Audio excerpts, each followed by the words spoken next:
Evelyn Harper had spent 3 years curating the perfect wine collection for the Metropolitan Gala.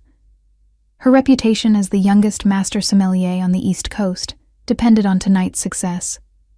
The crystal chandeliers cast amber light across bottles worth more than most people's houses, and somewhere in this glittering crowd, her fiancé Marcus was supposed to be networking with investors for their dream vineyard in Napa Valley. Instead, she found him with his tongue down her sister's throat behind the Chateau Margaux display. The bottle of Dom Perignon in Evelyn's hand suddenly felt like a weapon. Her sister Claire, 28 and perpetually jealous, had her manicured fingers tangled in Marcus's hair, the same way Evelyn had touched him that morning when he'd promised this gala would change their lives. The engagement ring on Evelyn's finger burned like accusation. "You absolute bastard." Her voice came out steady, colder than the champagne she'd been about to serve to the Russian ambassador. Marcus jumped back, lipstick smeared across his mouth like evidence. Claire didn't even have the decency to look ashamed. She just smiled that venomous smile she'd perfected since childhood. "Evie, this isn't what it looks like," Marcus started, which was possibly the stupidest thing he could have said, given that his hand was still on Claire's ass. The champagne cork popped. Evelyn hadn't meant to open it, but her hands had moved on instinct, and now foam was cascading over her knuckles like fury made liquid. The sound drew attention from nearby guests. She could feel eyes turning toward them, could hear the whispers starting to spread through the crowd like wildfire. "How long?" Evelyn demanded, her sommelier's training keeping her voice measured even as her world crumbled. "How long have you been fucking my sister?" Claire laughed. Actually laughed. "Since your engagement party, darling. He proposed to you at noon and was inside me by midnight. You were always too busy with your wine obsession to notice what you were losing." The words hit harder than any slap. 6 months. They'd been planning a wedding for 6 months while he'd been sleeping with her own sister.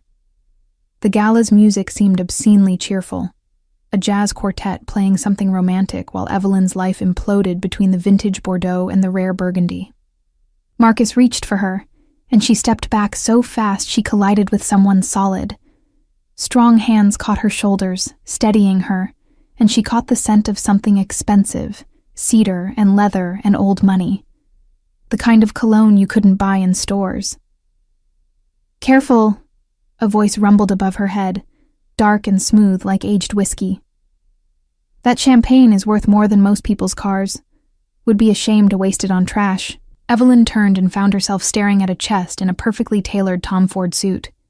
She tilted her head back and met eyes so dark they were almost black, set in a face that could have been carved from marble.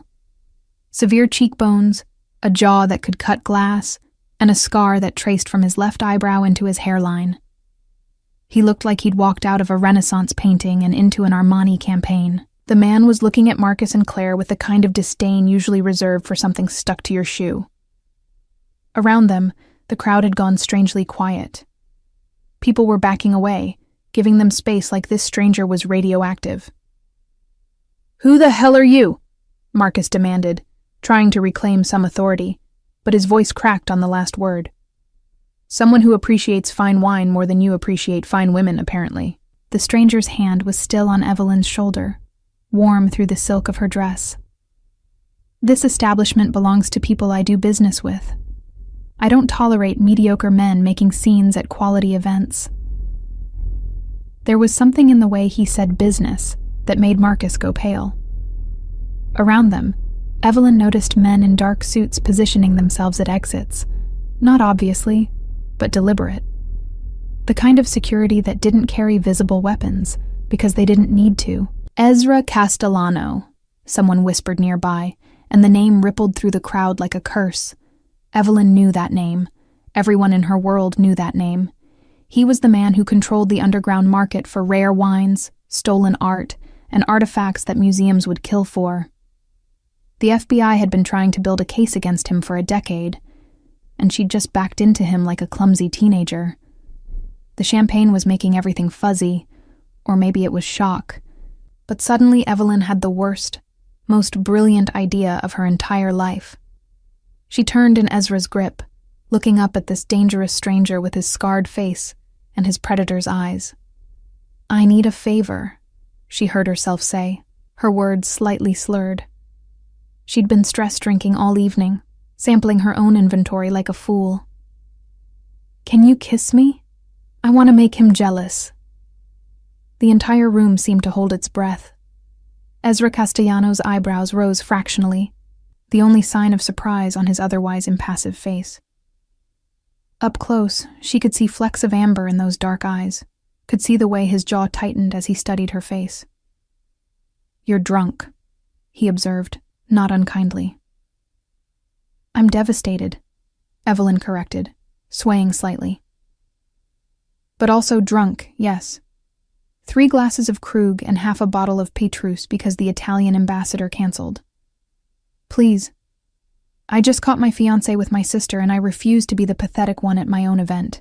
She could feel Marcus staring, could feel Claire's shock radiating across the space between them. The whole gala had stopped pretending not to watch. They were the center of a scandal that would fuel gossip for months. Ezra's hand moved from her shoulder to cup her jaw, his thumb brushing her cheekbone with surprising gentleness. He had calluses, she noticed hazily. This was a man who did more than sign papers and make phone calls. "Do you have any idea who I am?" His voice was low enough that only she could hear, intimate as a secret. "A man who appreciates fine wine," Evelyn quoted back at him, reckless with heartbreak and champagne. "And apparently someone everyone's terrified of. Which makes you perfect for making my cheating bastard of an ex-fiancé lose his mind." Something flickered in those dark eyes. Amusement, maybe. Or interest. His thumb traced her lower lip, and Evelyn's breath caught despite everything. Up close, he smelled like expensive cigars and something darker, gunpowder perhaps. "This is a terrible idea," Ezra murmured, but he was already lowering his head. "All my best ideas are terrible," Evelyn whispered back. When his mouth touched hers, the entire world disappeared. The kiss started as performance, Evelyn was certain of that. Ezra Castellano was simply doing a drunk woman a favor, giving her a moment of dignity in front of her cheating fiancé. But somewhere between the first touch of his lips and the second breath, it stopped being theater and became something else entirely.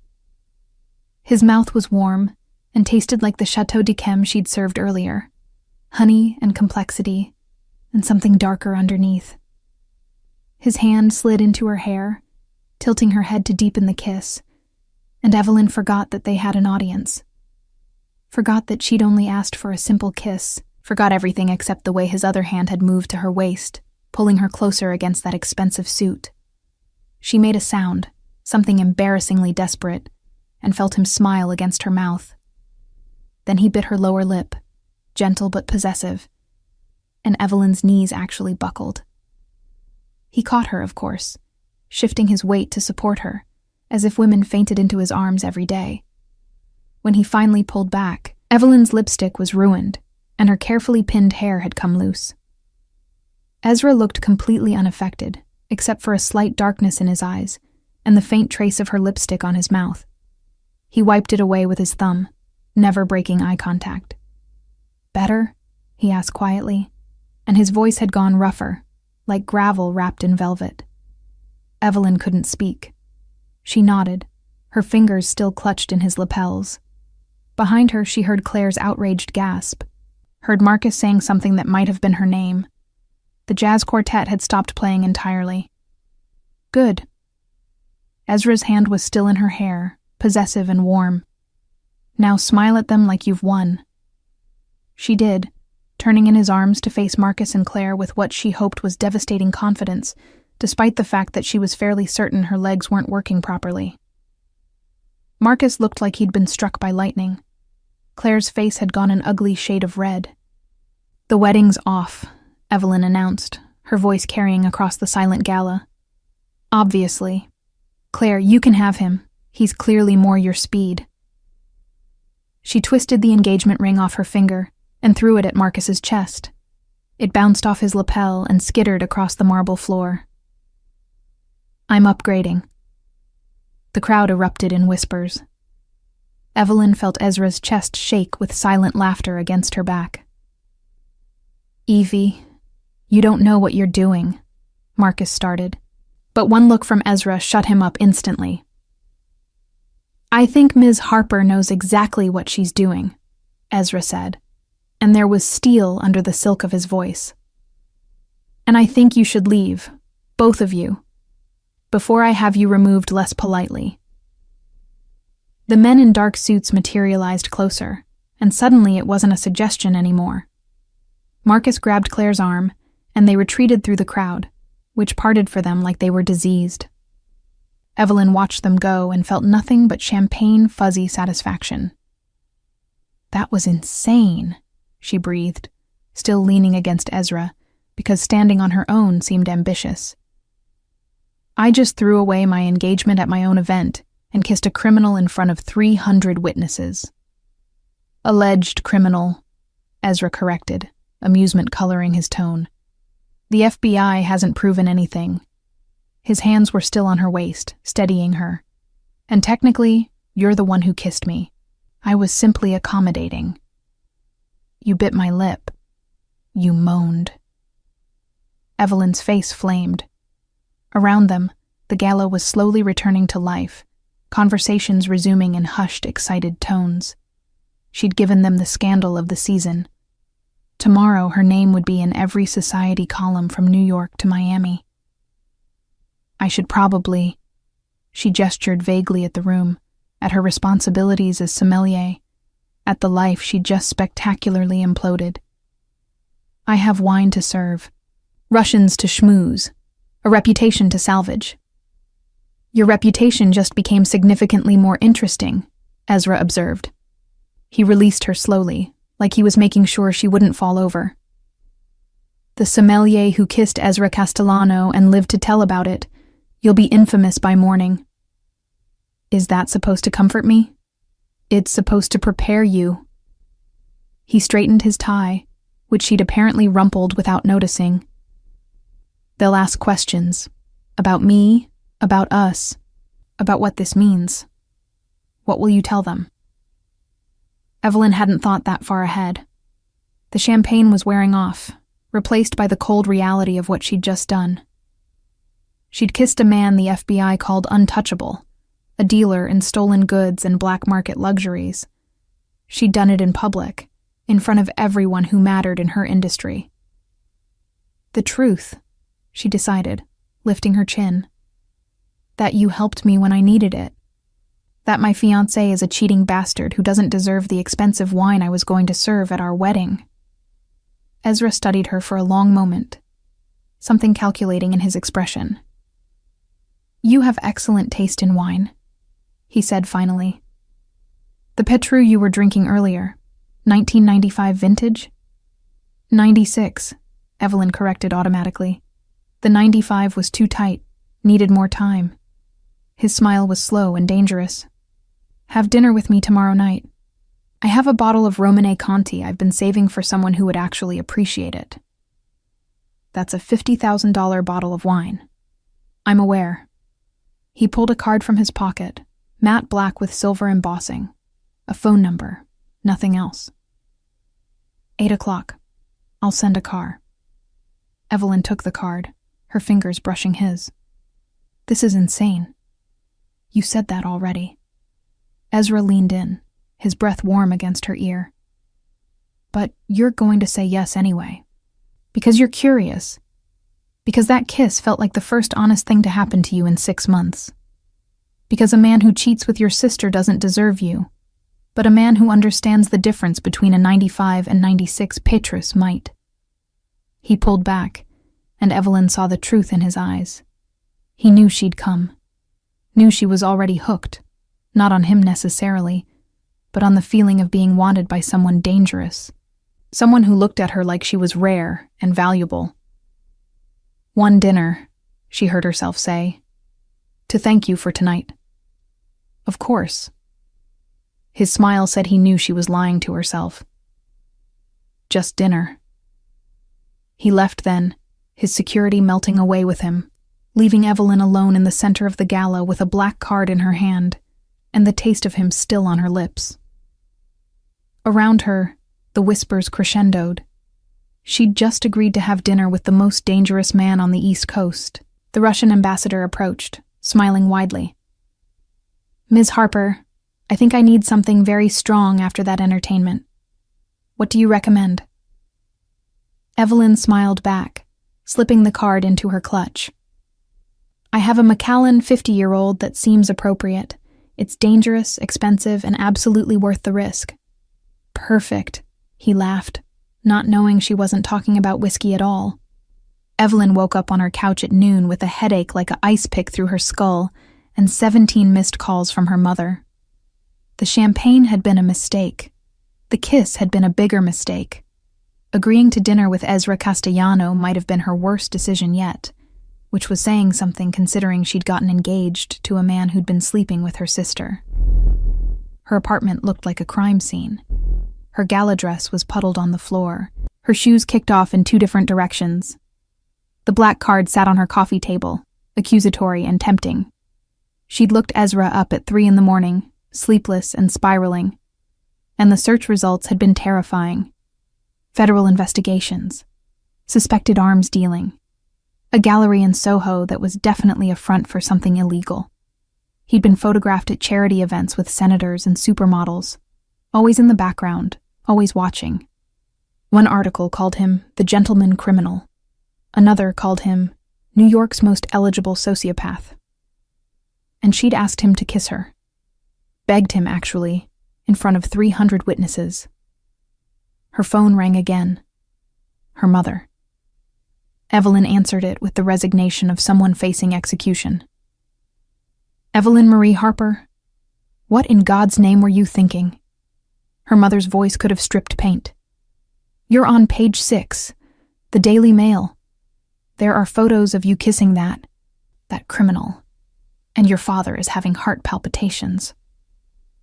"Marcus was cheating on me with Claire," Evelyn said flatly, pressing her palm against her forehead. "At my own event. I found them together." Silence. Then, "Claire? Your sister Claire?" "Unless I have another sister I don't know about." Evelyn stumbled to her kitchen, desperate for coffee. "For 6 months, Mom, since the engagement party." More silence, longer this time. Her mother's anger shifted, refocused. "That little bitch. I knew she was jealous, but this and Marcus. I introduced you to him. His family has the vineyard in Connecticut." "Had the vineyard. I'm fairly certain after last night no one in the wine world will touch him." Evelyn found her espresso machine, started it with shaking hands. "I humiliated him publicly, with Ezra Castellano's help." "About that." Her mother's voice went careful. "Evelyn, that man is dangerous. Whatever you think last night was, it wasn't worth getting involved with someone like him. He offered me a bottle of Romanée Conti." The words came out before Evelyn could stop them. "The 90-90 vintage. Mom, that wine is basically a myth. 12 bottles in existence, all in private collections, if he actually has one." "If he has one, he stole it," her mother said sharply. "Evelyn, listen to me. That kiss was lovely revenge, truly. But that's where this needs to end. Cancel dinner, block his number. Forget this ever happened." But Evelyn was already thinking about that wine. About the way Ezra had known the difference between the 95 and 96 Petrus. About his hands in her hair, and the way he'd looked at her like she was something precious. "I have to go," she told her mother. "I need to fix the disaster from last night." She hung up before her mother could argue and stared at her reflection in the dark screen of her phone. Her hair was a mess. Her makeup was smudged. She looked like she'd been through a war. But she also looked alive in a way she hadn't felt in years. The rest of the day was a nightmare of damage control. Her boss at the wine distribution company called, surprisingly supportive. The scandal had apparently tripled interest in their next gala. Her vendors called, half concerned, half fascinated. Everyone wanted to know about Ezra, about the kiss, about what happened next. Claire sent one text. "You'll regret this." Marcus sent 12, ranging from apologetic to angry to threatening. Evelyn blocked him after the 6th one mentioned lawyers. At 7:30 that evening, she stood in front of her closet, trying to decide what one wore to dinner with a criminal. Something that said, "I'm not intimidated by your alleged arms dealing, but also, I appreciate a $50,000 bottle of wine." She settled on a black dress, simple and elegant, with her grandmother's pearls. If she was going to hell, she might as well look classic doing it. The car arrived at exactly 8. Not a limo, thankfully, but a Mercedes that screamed money without being ostentatious. The driver was polite and silent, and they drove to a building in Tribeca that looked like every other converted warehouse on the block, except this one had a private elevator that required a key card. Evelyn's heart hammered as they ascended. This was insane. She was having dinner with a man who probably had people killed for sport. A man who'd kissed her like he wanted to devour her in front of everyone she knew. A man who understood wine the way she did, with reverence and obsession. The elevator opened directly into a penthouse that took her breath away. Floor-to-ceiling windows overlooked the city. The lights of Manhattan spread out like diamonds. The furniture was minimal but exquisite. Modern pieces mixed with what looked like actual Roman antiquities. And the art on the walls.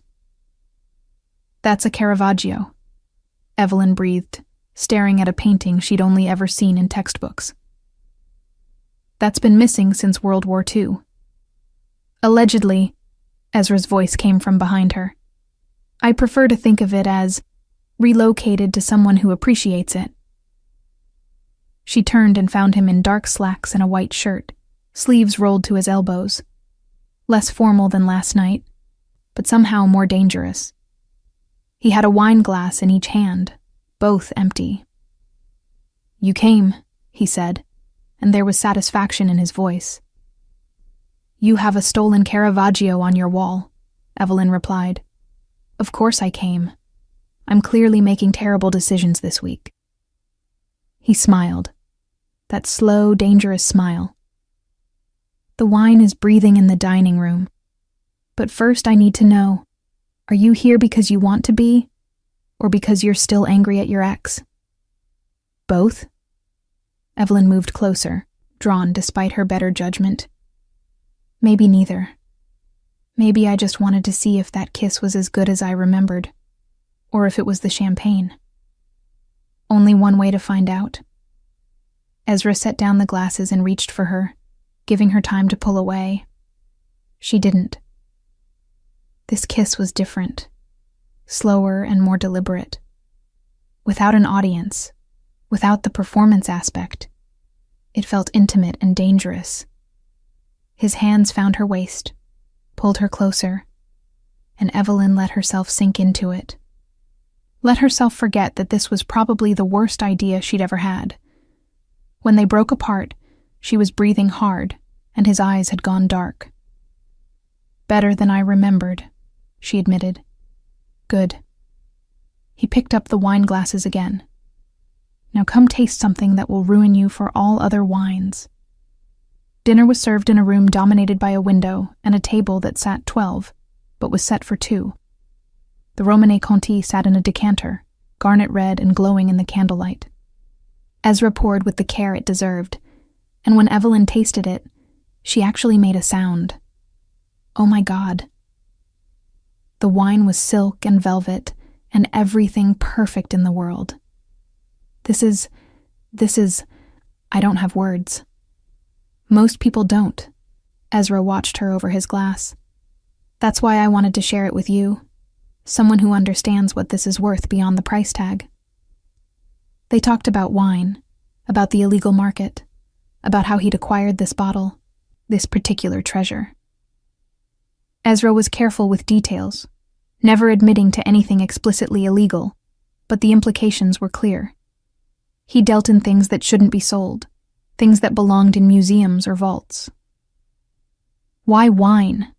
Evelyn asked, emboldened by the burgundy. "With everything you could trade in, why focus on wine and art?" "Because they're beautiful," Ezra said simply. Because most people see them as commodities, investments, status symbols. But some people like you, see them as art, as history, as something worth preserving.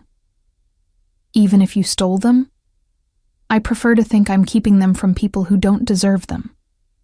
He refilled her glass. Like your ex-fiancé, I did some research on Marcus. His family's vineyard makes mediocre Pinot Noir that they overprice for tourists. He doesn't understand wine. He just wants to profit from it. And you're different? But Evelyn was smiling. I'm exactly the same, Ezra admitted. Except I have better taste and fewer scruples about where I source my inventory. They finished the bottle, and then he opened a Chateau Lafite from 1869 that had no business being that well preserved. Evelyn was tipsy again, but in a warm, golden way that made everything feel possible. Ezra told her about growing up in Sicily, about learning wine from his grandfather, who'd run shipments during Prohibition. She told him about studying in France, about the first time she'd tasted a wine that made her cry. Somewhere around midnight, they ended up on his couch, her shoes kicked off, his jacket discarded. They were debating the merits of French versus Italian wine regions, their faces close, their words tangling together. You're going to be trouble, Ezra murmured, his fingers tracing the line of her jaw. I can tell already. You kissed me in front of everyone I know, Evelyn pointed out. I think the trouble started there. No, he said, his thumb brushing her lower lip. The trouble started when you looked at me like I was your salvation instead of your damnation. When you understood the wine the way I do. That's when I knew I was in trouble. One dinner, Evelyn whispered, even as she leaned into his touch. That's what I said. One dinner, Ezra agreed. But we both know you're lying. When he kissed her this time, it wasn't for show or revenge or curiosity. It was because they both wanted it, needed it, this dangerous thing growing between them. And when he pulled her into his lap, when his hands slid into her hair and she made that desperate sound again, Evelyn knew she was already lost. She'd come here for wine and found something infinitely more intoxicating. Evelyn woke up in Egyptian cotton sheets that cost more than her monthly rent, in a bedroom with another stolen masterpiece on the wall. This one looked like a Monet. Morning light filtered through blackout curtains, and for a moment, she couldn't remember where she was. Then she felt the warm weight of Ezra's arm across her waist, and memory came flooding back. The wine, the conversation, the way he'd carried her to his bedroom sometime around 3 a.m., both of them too far gone on Burgundy and chemistry to pretend they weren't going to end up exactly here. You're thinking too loud, Ezra murmured against her shoulder, his voice rough with sleep. I can hear your panic from here. I slept with a criminal, Evelyn said to the ceiling. 24 hours after catching my fiancé with my sister, I had sex with a man who probably has people killed for a living. Allegedly. His arm tightened around her. And technically you didn't sleep with me. We're still in bed. No sleeping has occurred. Despite everything, Evelyn laughed. She turned in his arms and found him watching her with those dark eyes, his hair mussed, the scar on his eyebrow visible in the morning light. He looked younger like this, less dangerous, though she knew that was an illusion. I should go, she said, not moving. I have work, a life, a reputation that's already in tatters. Your reputation is fine, Ezra replied, his hand tracing lazy patterns on her back. Better than fine. You're now the woman who made Ezra Castellano interested enough to publicly claim. Do you have any idea how rare that is? Should I be flattered or terrified? Both. He kissed her forehead, gentle in a way that shouldn't have worked on a man like him. Stay for breakfast. I have a chef who makes pancakes that will change your life, and I want to discuss a business proposition.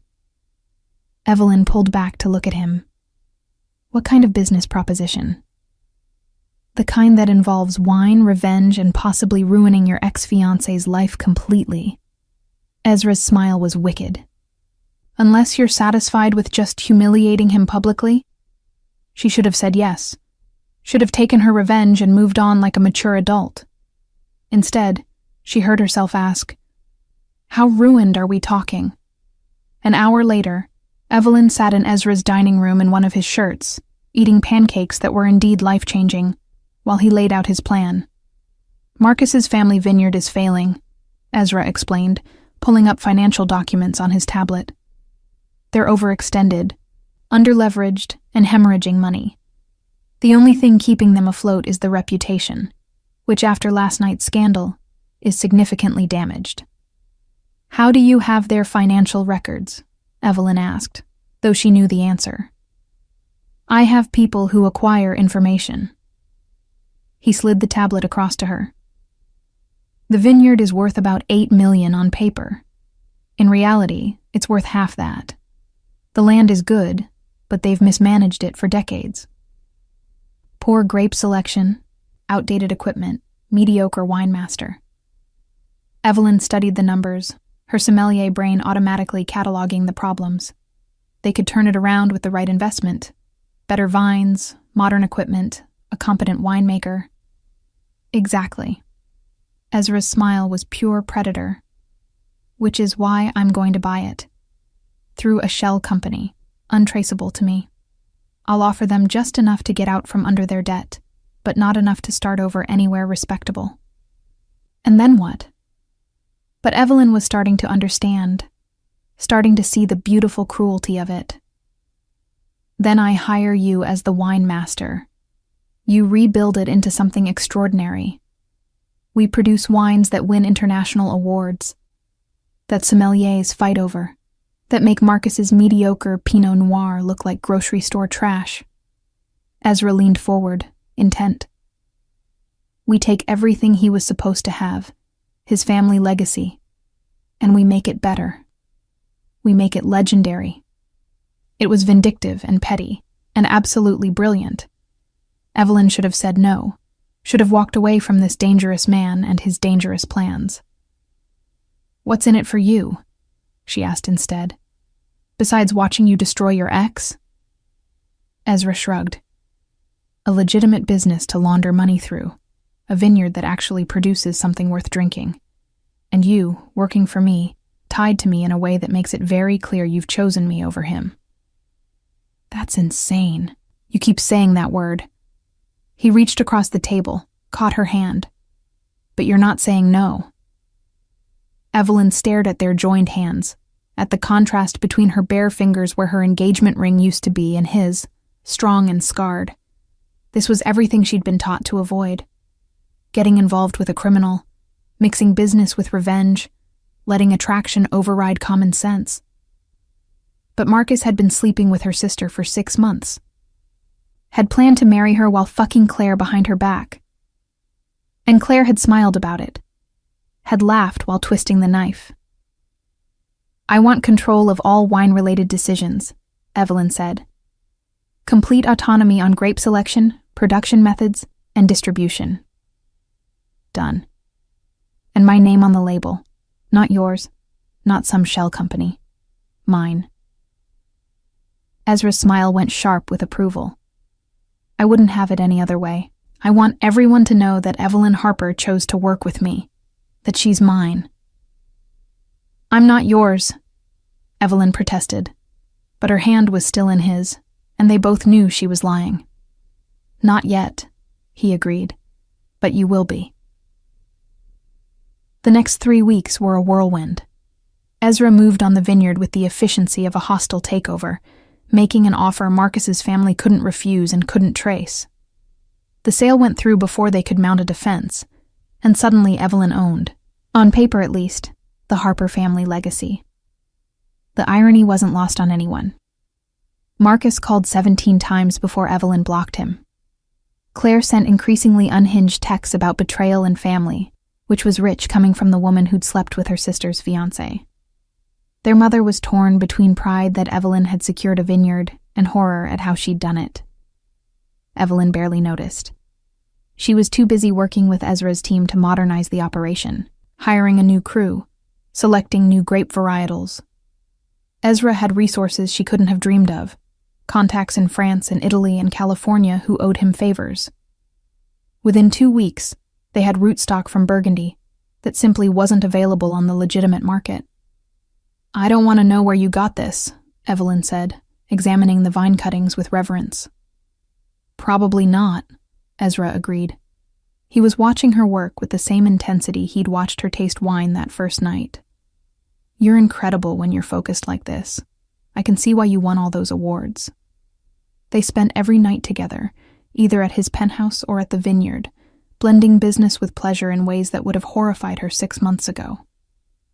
Ezra was demanding and dangerous, and exactly what she hadn't known she needed. He challenged her, supported her, and never once made her feel like she was second to anything. "This is unhealthy," her best friend Sarah warned over coffee. "You're rebounding with a criminal, Evie. This can't end well." "Probably not," Evelyn agreed, stirring her latte. "But I've never felt more alive. Marcus made me feel small, like my passion for wine was an obsession that took away from us. Ezra makes me feel powerful." "Ezra makes you feel desired," Sarah corrected gently. "There's a difference." But was there? Evelyn thought about the way Ezra looked at her when she identified a wine by taste alone, the pride in his eyes when she negotiated with distributors. He desired her, yes, but he also respected her in a way Marcus never had. The grand reopening of the vineyard was scheduled for October, a harvest festival that would introduce Evelyn's first vintage to the world. Invitations went to every major player in the wine industry, every critic who'd ever written about the Harper family's mediocre Pinot Noir. Marcus and Claire were conspicuously not invited. The day before the festival, Evelyn stood in the renovated tasting room, watching workers hang lights and arrange tables. The space looked nothing like it had under Marcus's family. It looked elegant and modern, ready to produce wines that would make history. Nervous? Ezra appeared beside her, 2 glasses of wine in hand. Their first vintage, a Pinot Noir that had been aging in French oak for exactly 90 days. "Terrified," Evelyn admitted, taking a glass. "What if it's not good enough? What if I've destroyed the Harper legacy instead of saving it?" "Taste it," Ezra commanded gently. She did, and relief flooded through her. It was young, yes, needed more time, but the bones were there. Complexity, depth, a hint of what it would become. It was going to be extraordinary. "It's going to be perfect," Ezra said, reading her expression. "Just like you." "I'm not perfect," Evelyn protested. "I'm vindictive and petty, and I'm sleeping with a criminal to get revenge on my ex." "Alleged criminal," he corrected with a smile. "And you're sleeping with me because you want to. The revenge is just a bonus." He set down his glass and pulled her close. "I need to tell you something." The seriousness in his tone made her heart skip. "What?" "I'm being investigated. The FBI has been building a case for months, and they're getting close." "How close?" Evelyn's stomach dropped. She'd known this was coming, had known from the moment she'd looked him up that Ezra Castellano lived on borrowed time, but knowing abstractly and hearing it out loud were different things. "Close enough that my lawyers are nervous. Close enough that I need to start distancing my legitimate businesses from my less legitimate ones." Ezra's hands were steady on her waist, his voice calm. "Which means the vineyard needs to be entirely yours. No shell companies, no hidden ownership. Just you." "They'll know," Evelyn said immediately. "They'll know you're behind it, that I'm connected to you. It won't protect either of us." "It will protect you," he corrected. "If I go down, and I might, you'll have plausible deniability. A vineyard you legitimately own, bought with money that was cleanly laundered before it reached you. The FBI can suspect all they want, but they won't be able to prove you knew where the funding came from." Evelyn pulled back to look at him. You planned this from the beginning. The vineyard wasn't just about revenge or wine. It was about setting me up with something legitimate before everything falls apart. Yes. No apology, no shame. I told you that first night you have excellent taste in wine. You deserve a vineyard that matches your talent, whether I'm around to enjoy it with you or not. You're talking like you're going to prison. I'm talking like a man who understands probability. Ezra cupped her face, his thumb tracing her cheekbone. I've been doing this for 15 years, Evelyn. I've gotten away with things that should have put me away for life. The odds were always going to catch up eventually. She should have been angry. Should have felt used, manipulated, set up. Instead, all she felt was a fierce, unexpected protectiveness. This dangerous man had given her a vineyard, had helped her rebuild her career, had looked at her like she was the rarest vintage in existence. What if I don't want plausible deniability? Evelyn asked. What if I want to fight for you? Then you'd be an idiot, Ezra said, but his voice was rough with emotion. And you're the smartest woman I know. Promise me, if this goes bad, you'll let me go. You'll take the vineyard, and you'll make something beautiful, and you'll forget about the criminal who helped you get revenge. I can't promise that. Evelyn. No. She kissed him, hard and desperate. You don't get to give me everything I didn't know I wanted, and then ask me to forget you. That's not how this works. That's exactly how this has to work, Ezra said against her mouth, but he was kissing her back, his hands tangling in her hair. I'm not a good man. I've done things that would horrify you. I don't get the happy ending with the brilliant sommelier. Maybe I don't want a good man, Evelyn shot back. Maybe I want the man who understands why a 96 Petrus is better than a 95, who helped me destroy my ex-fiancé, who looks at me like I'm worth more than all the stolen art in his collection. They made love in the tasting room, desperate and intense, surrounded by barrels of wine that would outlast whatever happened next. Afterward, lying on the floor with Ezra's jacket as a pillow, Evelyn made a decision. I'm not letting you go, she said quietly. If the FBI comes, I'll get you the best lawyers. If you need an alibi, I'll provide one. If you go to prison, I'll visit every week with bottles of wine I'm not supposed to smuggle in. Ezra laughed, pained and genuine. You're insane. You keep saying that. Evelyn echoed his words from weeks ago. But I'm not changing my mind. The Harvest Festival was a triumph. Critics raved about the transformation of the vineyard, about Evelyn's vision and expertise. Orders came flooding in before the first vintage was even bottled. By sunset, Evelyn had secured contracts with 3 Michelin-starred restaurants and a distributor in Hong Kong. Marcus showed up anyway, drunk and belligerent, dragging Claire behind him. Security stopped them at the gate, but not before Marcus started shouting about theft and betrayal and illegal dealings. Everything was done legally, Evelyn said coldly, walking out to confront them with Ezra at her back.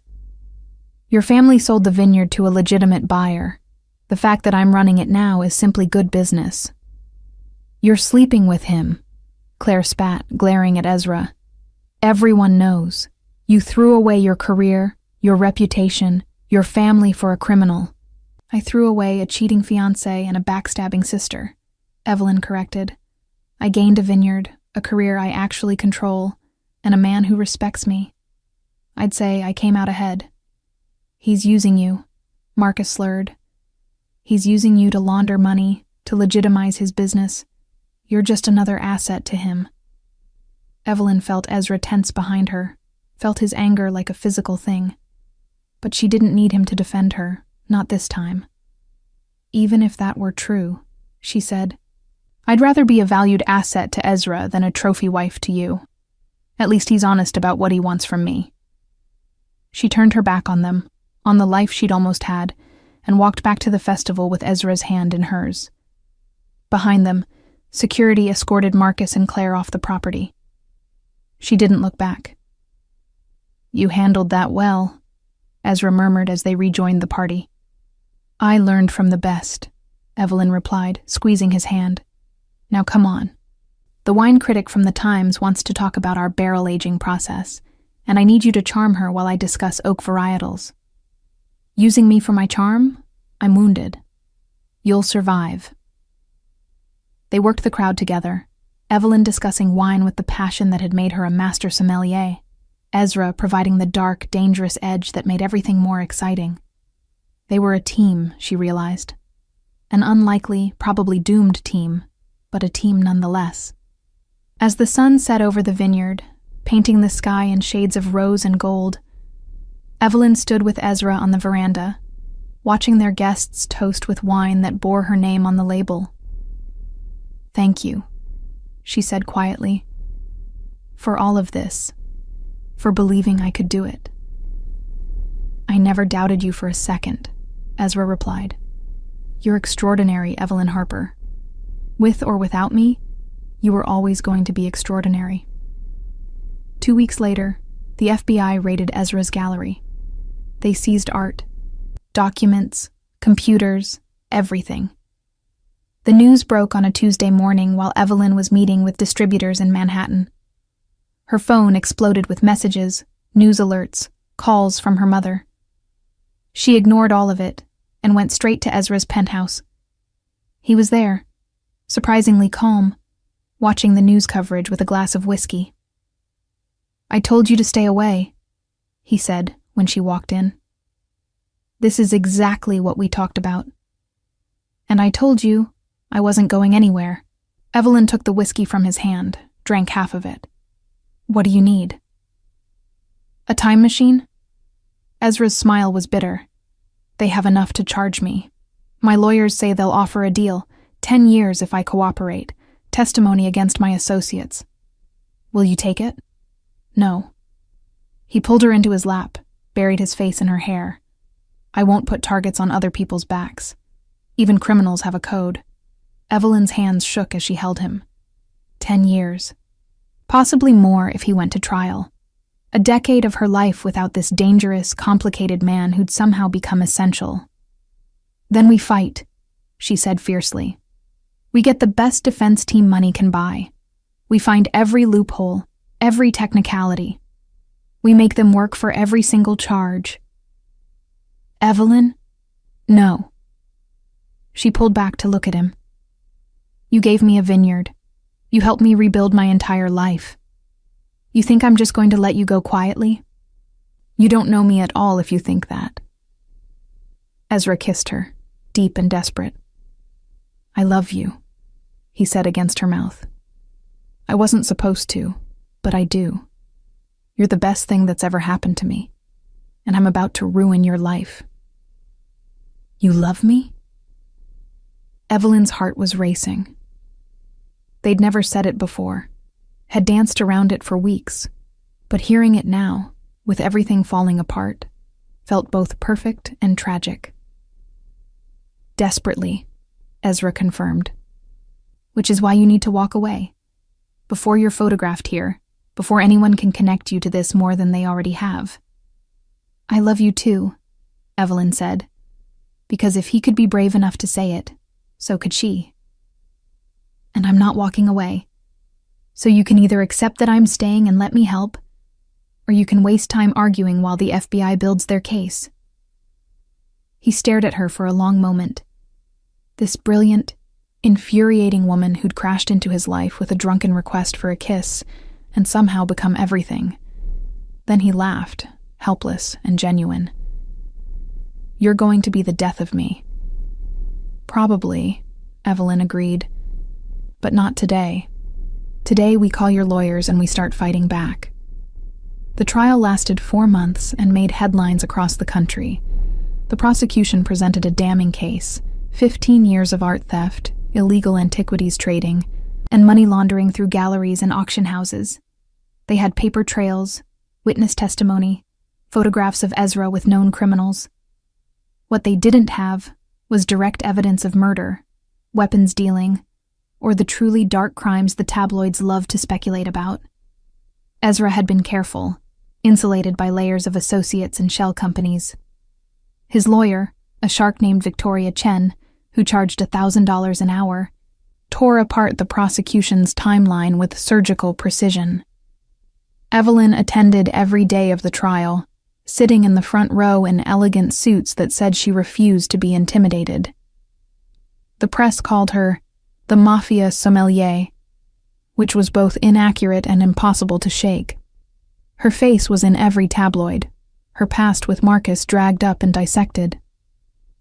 Evelyn Harper trades one scandal for another, Page 6 declared. From cheating fiancé to criminal lover, the master sommelier certainly has a type. Her mother begged her to skip the trial, to distance herself before it was too late. Sarah stopped calling after Evelyn refused to see reason. Even her professional colleagues started avoiding her, afraid that association would taint their own reputations. Evelyn didn't care. She showed up every day, and every evening she returned to the vineyard, working until her hands ached, and her mind was too tired for fear. The first vintage was bottled and ready for release. Orders were still coming in despite the scandal, or maybe because of it. Notoriety sold almost as well as quality. On day 73 of the trial, the prosecution called Marcus as a witness. Evelyn felt Ezra tense in his seat at the defense table. He'd been composed throughout the entire trial, never showing emotion, but now his jaw tightened. He'd promised her he wouldn't react, wouldn't give them the satisfaction, but she could see the effort it took. Marcus took the stand looking smug, dressed in an expensive suit that probably came from his new girlfriend's money. Claire had dumped him 3 weeks after the vineyard sale. Apparently loyalty wasn't her strong suit with anyone. "Mr. Harper," the prosecutor began, "can you describe your relationship with the defendant?" "I don't have one," Marcus said clearly, "but he manipulated my ex-fiancé into a relationship in order to steal my family's vineyard. It was a deliberate, calculated attack." Ezra's lawyer objected immediately. "Speculation. The witness has no direct knowledge of Mr. Castellano's relationship with Ms. Harper." "Sustained," the judge agreed, but the damage was done. The jury had heard it. The prosecutor continued, walking Marcus through the timeline of the vineyard sale, implying that Ezra had targeted Evelyn specifically to hurt Marcus's family. It was absurd. Ezra hadn't even known who Marcus was before that night at the gala, but the narrative was compelling. When Victoria Chen cross-examined, she was merciless.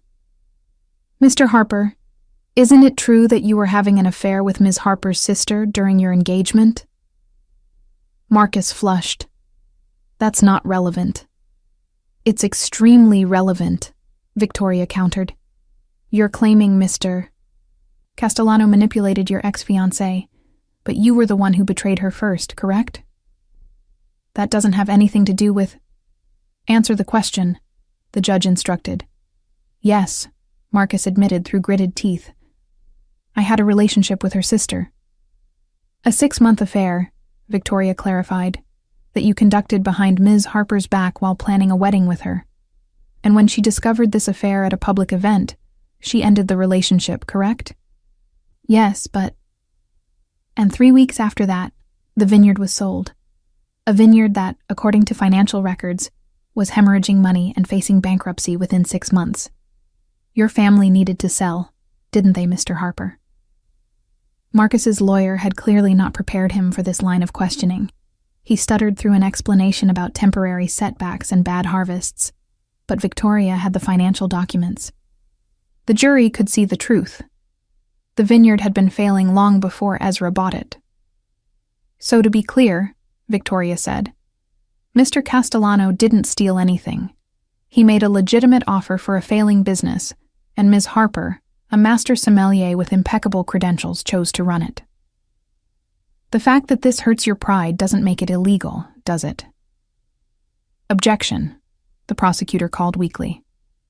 "Withdrawn," Victoria said with a smile that could cut glass. No further questions. Marcus was dismissed looking significantly less smug than when he'd arrived. Evelyn caught his eye as he left the courtroom. and the hatred there should have bothered her. Instead, she felt only satisfaction. He'd tried to hurt Ezra and had only made himself look petty and jealous. That evening, Evelyn visited Ezra at his penthouse. He was out on bail, wearing an ankle monitor that tracked his every movement, confined to a 5-mile radius. The restrictions were killing him. She could see it in the tension in his shoulders, the way he stared out at the city he could no longer freely move through. "Marcus is an idiot," she said, coming up behind him and wrapping her arms around his waist. "Victoria destroyed him. She's very good at her job," Ezra agreed. His hands covered hers, holding them against his chest. "But it doesn't change the facts. They have me on money laundering at minimum. Even if Victoria gets the art theft charges dismissed, I'm looking at 5 to 7 years. 5 to 7 years isn't forever," Evelyn said, though her throat was tight. "The vineyard will still be there. I'll still be there." Ezra turned in her arms, his face serious. "You can't wait for me. 5 years, Evelyn. You'll be 36 when I get out. You should be married, have children if you want them. Have a life that doesn't involve conjugal visits and collect calls." "Don't," Evelyn said sharply. "Don't try to noble sacrifice me. I'm a grown woman making my own choices. If I want to wait for you, that's my decision. It's a stupid decision. Then I'm stupid." She pulled him down for a kiss that tasted like defiance and desperation. "I love you. I'm not apologizing for that, and I'm not walking away because things got difficult." They made love with the franticness of people running out of time, and afterward, lying in his bed surrounded by stolen art and expensive sheets, Ezra asked, "Marry me." Evelyn froze. "What?" "Marry me," he repeated, propping himself up on one elbow to look at her. "Before the verdict comes down. Before they potentially take me away. Marry me, and let me have something good, something pure, before I pay for all the things I've done." "That's the worst proposal I've ever heard," Evelyn said. But she was crying, tears streaming down her face. "You're not supposed to propose because you're going to prison." "I'm proposing because I love you," Ezra corrected, wiping away her tears with his thumb. "Because you're the best thing that's ever happened to me. Because even if I spend the next 7 years in a cell, I want to know that for one perfect moment, you were mine in every way that matters." "I'm already yours," Evelyn whispered. "Then make it legal." He kissed her forehead, her cheeks, her mouth. "Marry me, Evelyn Harper. Let me be your husband, even if I'm a terrible one. Let me have that." She should have said no. Should have pointed out that marrying him would destroy what was left of her reputation, would tie her legally to a convicted criminal, would make her life exponentially harder. Instead, she said, yes. They were married 3 days later in a private ceremony at the vineyard, with only Victoria Chen and Ezra's head of security as witnesses. Evelyn wore a simple white dress and carried a bouquet of grapes from their vines. Ezra wore a suit without the ankle monitor visible, though they both knew it was there. The officiant was a judge who owed Ezra a favor and didn't ask questions. The ceremony lasted 10 minutes. When Ezra kissed her as his wife, Evelyn tasted salt and realized they were both crying. "I love you," he said against her mouth. "Whatever happens next, remember that." "I love you too," Evelyn replied, "and I'm going to fight for you until they close the cell door. Even then, I'll keep fighting." They spent their wedding night in the master bedroom of the vineyard house, drinking a bottle of Romanée Conti that Ezra had been saving for a special occasion. It was the same vintage as the first bottle he'd ever shared with her, the night everything changed. "Regrets?" Ezra asked as they watched the sunrise over the vines. "Only that we didn't have more time," Evelyn admitted. "But no, I don't regret you. I don't regret any of it." The verdict came down on a Tuesday in December. Guilty on money laundering, guilty on illegal antiquities trading, not guilty on the art theft charges that Victoria had systematically dismantled. The judge sentenced Ezra to 6 years in federal prison, eligible for parole after 4. Evelyn sat in the courtroom and didn't cry, not when they read the verdict, not when they led Ezra away in handcuffs. She waited until she was in her car, alone in the parking garage, before she let herself fall apart. 4 years, minimum. 4 years of visiting rooms and monitored phone calls and sleeping alone in a bed that smelled like him. 4 years of running a vineyard by herself, of being known as the woman who married a criminal, of waiting. But she'd promised to wait, and Evelyn Harper kept her promises.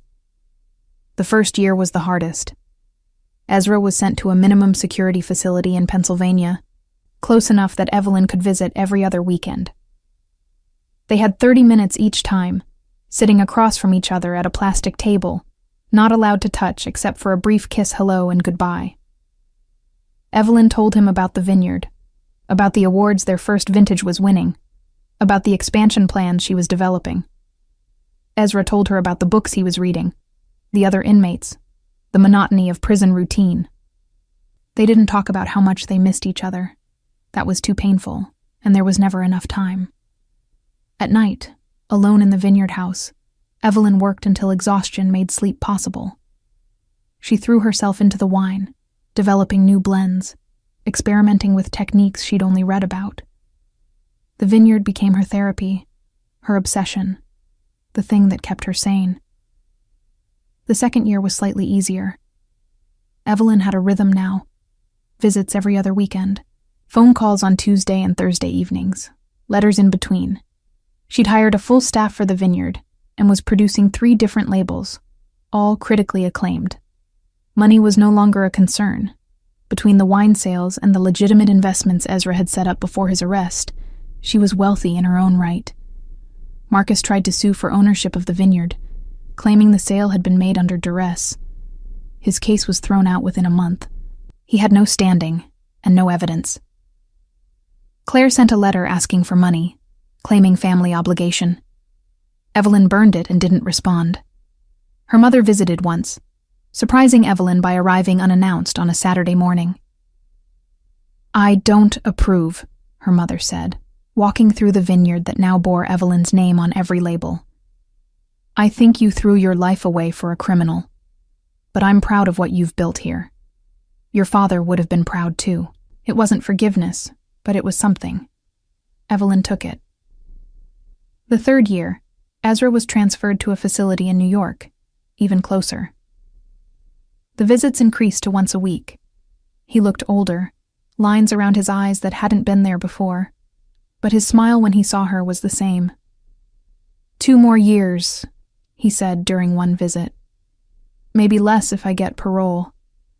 Can you wait 2 more years?" "I'd wait 20, Evelyn replied, and meant it.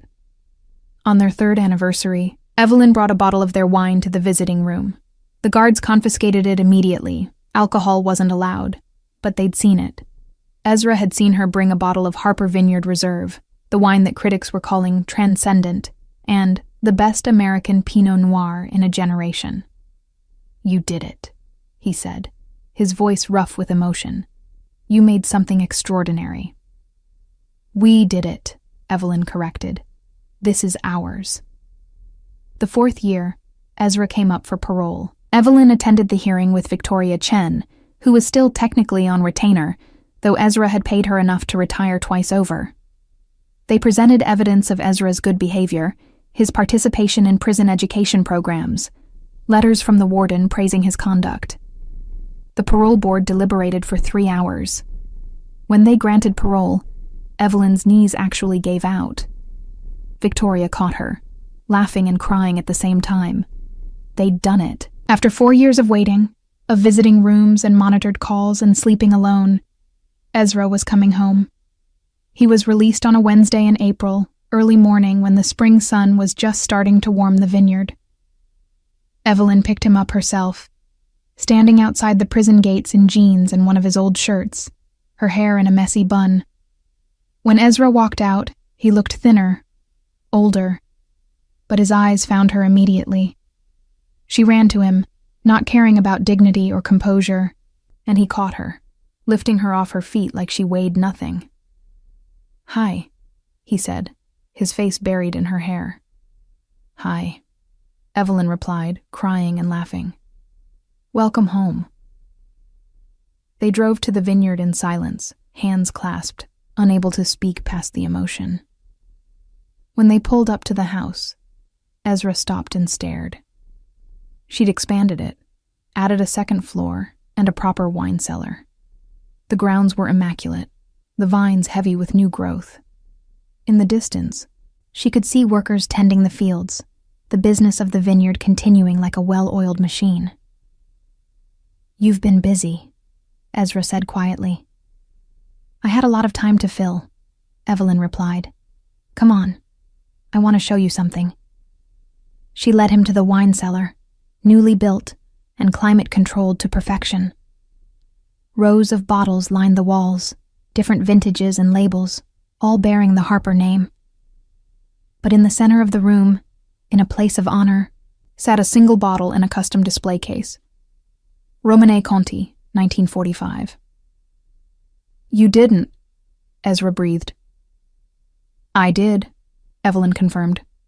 "I tracked it down through one of your old contacts. Don't ask which one or how much I paid. You don't want to know. But I've been saving it for today." She opened the case and pulled out the bottle with reverent hands. This vintage, produced right after World War II when wine-making materials were scarce and every bottle was precious, was legendary. Worth at least $200,000, possibly more. "This is insane," Ezra said, but he was smiling. "You keep saying that," Evelyn teased, echoing their first conversation. She pulled out 2 crystal glasses, the good ones she'd bought for this specific moment. "But you're not stopping me." They opened the bottle together, letting it breathe for exactly 10 minutes before pouring. The wine was the color of garnets and autumn leaves, and when Evelyn tasted it, she actually gasped. "Oh my God!" "Extraordinary?" Ezra asked, watching her face. "Beyond extraordinary." She handed him his glass. This is everything wine should be. History and art and passion in liquid form." They drank slowly, savoring every sip, sitting on the floor of the wine cellar like teenagers sneaking their parents' alcohol. Outside, the vineyard hummed with life. Inside, they had this perfect moment, this perfect wine, this perfect reunion. "I need to tell you something," Ezra said, setting down his empty glass. "The FBI still watches me. They always will. Being with me means being scrutinized, investigated, suspected. Your life would be easier if—" Evelyn kissed him, cutting off the words. Don't try to martyr yourself again. We've been married for 4 years. I've waited for you, built a life for us, tracked down a bottle of wine that technically shouldn't exist on the open market. I'm in this, Ezra. Completely. You could still—" "No," she said firmly. "The only thing I could do is love you for the rest of my life and make wine that people will talk about for generations. That's it. That's the only option." Ezra pulled her into his lap, holding her like he'd dreamed about for 4 years. "I don't deserve you." "Probably not," Evelyn agreed. "But you're stuck with me anyway." They made love in the wine cellar, surrounded by bottles that would outlast them both, christening this new chapter of their lives. And later, much later, they walked through the vineyard hand in hand as the sun set, talking about plans for the future. "I want to expand," Evelyn said. "Add a tasting room, maybe a restaurant, host events, educational seminars. Make this place a destination." "I want to go legitimate," Ezra replied. "Completely. No more gray areas, no more questionable deals. Just wine and art that I acquire legally. Can you do that? Go completely straight after everything?" "For you?" He stopped walking, turned to face her. "I can do anything. I spent 4 years in prison thinking about the life I wanted with you. It doesn't include the FBI or criminal investigations or any of that. Just this. Just us. Just making something beautiful together." They sealed the promise with a kiss as the sun disappeared behind the hills, painting the sky in shades of wine and blood and gold. 5 years after Ezra's release, Harper Vineyard had become one of the most acclaimed wineries on the East Coast. Their Pinot Noir won international awards. Their Chardonnay was served at the White House. Wine critics made pilgrimages to taste their limited-release vintages, and bottles sold out within hours of each launch. Evelyn and Ezra ran it together, a team in every sense. He handled the business side, the distribution and marketing, the careful navigation of an industry that still whispered about his past. She managed the winemaking, the artistry, the creation of vintages that would define a generation. They'd converted the old barn into a tasting room that hosted educational seminars and private events. The wine cellar had become legendary, filled with bottles that collectors dreamed about. And in a private room that only they had access to, Ezra had assembled a legal collection of art that rivaled any museum. Pieces he'd acquired through legitimate auction houses, documented and clean. On a Tuesday in October, exactly 7 years after the night Evelyn had drunkenly begged a stranger to kiss her, they hosted an exclusive dinner at the vineyard. 50 guests, all major players in the wine world, all there to celebrate the release of their 7th vintage. The menu was designed by a James Beard award-winning chef, each course paired with a different wine, building to a finale that had taken Evelyn 3 years to perfect. As she stood to give the opening toast, she caught Ezra's eye across the room and smiled. 7 years ago, she began, her voice carrying across the intimate space. I caught my fiancé cheating with my sister at a wine gala. I was devastated, drunk on champagne, and made possibly the most impulsive decision of my life. I asked a complete stranger to kiss me, just to make my ex jealous. Polite laughter rippled through the crowd. They all knew this story, had read about it in magazines and gossip columns, but Evelyn wasn't finished. That stranger turned out to be Ezra Castellano, a man with a reputation that should have sent me running. Instead, he offered me a bottle of Romanée Conti and a chance to build something extraordinary. Everything you taste tonight, everything this vineyard has become, started with that one reckless kiss. She raised her glass, filled with their newest vintage, a Pinot Noir that had aged for 7 years in French oak. So here's to bad decisions, dangerous men, and the courage to build a life out of revenge and champagne. Here's to Harper Vineyard. To Harper Vineyard, the crowd echoed, and the dinner began. Hours later, after the last guest had left and the staff had cleaned up, Evelyn and Ezra sat on the veranda with a bottle of the Romanée Conti from their wedding night. The vineyard spread out before them, peaceful in the moonlight, vines heavy with next year's harvest. Do you regret it? Ezra asked quietly. Any of it? The scandal, the trial, the years I was gone? Evelyn considered the question seriously, sipping wine that cost more than most people's cars. I regret that Marcus cheated. I regret losing years with you to prison. But everything else? She turned to look at him, this dangerous, complicated man who'd helped her build an empire out of heartbreak. No. I don't regret loving you. I don't regret this vineyard. I don't regret becoming the woman I needed to be. Even though everyone still calls you the Mafia sommelier? Especially because of that, Evelyn laughed. Do you know how much free publicity that nickname gets us? We're infamous. People come here hoping to catch a glimpse of the criminal and his winemaking wife. They stay for the wine and leave with stories. Your mother would be horrified.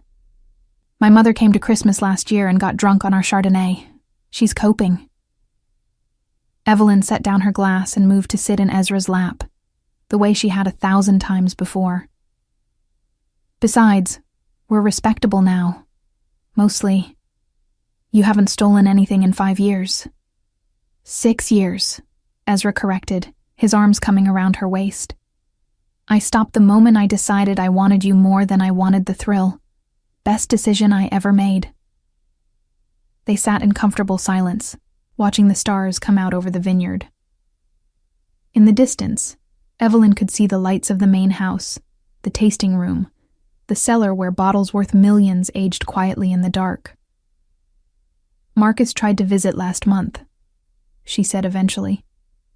"Security turned him away, but he left a letter. Want to know what it said?" "Do I want to know?" "He wanted to apologize, said he'd made terrible mistakes, that leaving me was the worst decision of his life." Evelyn snorted. "Apparently he's tried to start 3 different wine ventures and they've all failed. Claire left him for a stockbroker. He's alone and broke and working for someone else's vineyard. And you feel?" "Nothing," Evelyn said honestly. "I looked at that letter and felt absolutely nothing. No anger, no satisfaction, just nothing. He's irrelevant, a footnote in a story that became so much bigger than revenge." "We should send him a bottle," Ezra suggested, amusement coloring his tone. "Our newest vintage. Let him taste what he could have had." "That's petty. I'm a petty man." He kissed her neck, making her shiver. "Besides, the best revenge is living well, and I'd say we're living extraordinarily well." They made love on the veranda under the stars, not caring about the potential for scandal or impropriety. They were married, they owned the vineyard, and 7 years of fighting for each other had burned away any remaining shame. Later, wrapped in a blanket and sharing the last of the Romane Conti, Evelyn asked, "Do you think we would have found each other if Marcus hadn't cheated? If I'd never gone to that gala?" "No," Ezra said honestly. "I think you would have married him, had a mediocre life making mediocre wine, and been quietly miserable. I think I would have eventually gotten caught anyway, and gone to prison with nothing to come home to. So Claire did us a favor, really, by being a terrible person. The worst people sometimes create the best opportunities." He tilted her face up to kiss her, slow and deep. "I should send her a thank you card. Don't you dare." They finished the wine as dawn broke over the vineyard, painting the vines in shades of rose and gold. 7 years since that first kiss. 4 years since Ezra's release. A lifetime ahead of them, building something beautiful out of scandal and champagne, and love that had survived federal prison. "I love you," Evelyn said, watching the sunrise. "My alleged criminal, my dangerous man, my husband." "I love you too," Ezra replied, his arms tightening around her. "My brilliant sommelier, my partner, my salvation." They sat together as the vineyard woke up around them, workers arriving for the morning shift, the business of winemaking beginning another day. In the cellar below, bottles aged quietly, gaining complexity and value with each passing year. In the tasting room, reservations were already booked months in advance. In the private collection, art worth millions hung on walls, all of it legal, all of it clean. Harper Vineyard had become exactly what Evelyn had dreamed of when she was drowning in champagne and heartbreak 7 years ago. Not just a successful business, but a legacy. A testament to the fact that sometimes the worst nights of your life led to the best decisions. "Come on," Evelyn said, standing and pulling Ezra to his feet. "We have a harvest to oversee, a tasting room to prepare, and a wine critic from France arriving at noon. Our dangerous, scandalous, absolutely perfect life awaits." "Wouldn't have it any other way," Ezra agreed, following her into the house that had become their sanctuary. Behind them, the empty bottle of Romane Conti sat on the table, a relic of the journey that had brought them here. From a drunken kiss at a gala to a criminal trial, from prison visits to international acclaim, they had built something that transcended revenge. They had built love, partnership, and the finest vineyard on the East Coast. And every bottle they produced, every vintage that bore the Harper name, was a tribute to that first reckless moment when Evelyn Harper had looked at the most dangerous man in the room and asked, "Can you kiss me? I want to make him jealous." She had touched the Mafia boss and lived to tell the tale. Better than that, she had married him, reformed him, and built an empire with him. The best revenge, as it turned out, wasn't just living well. It was living dangerously, passionately, and abundantly happy.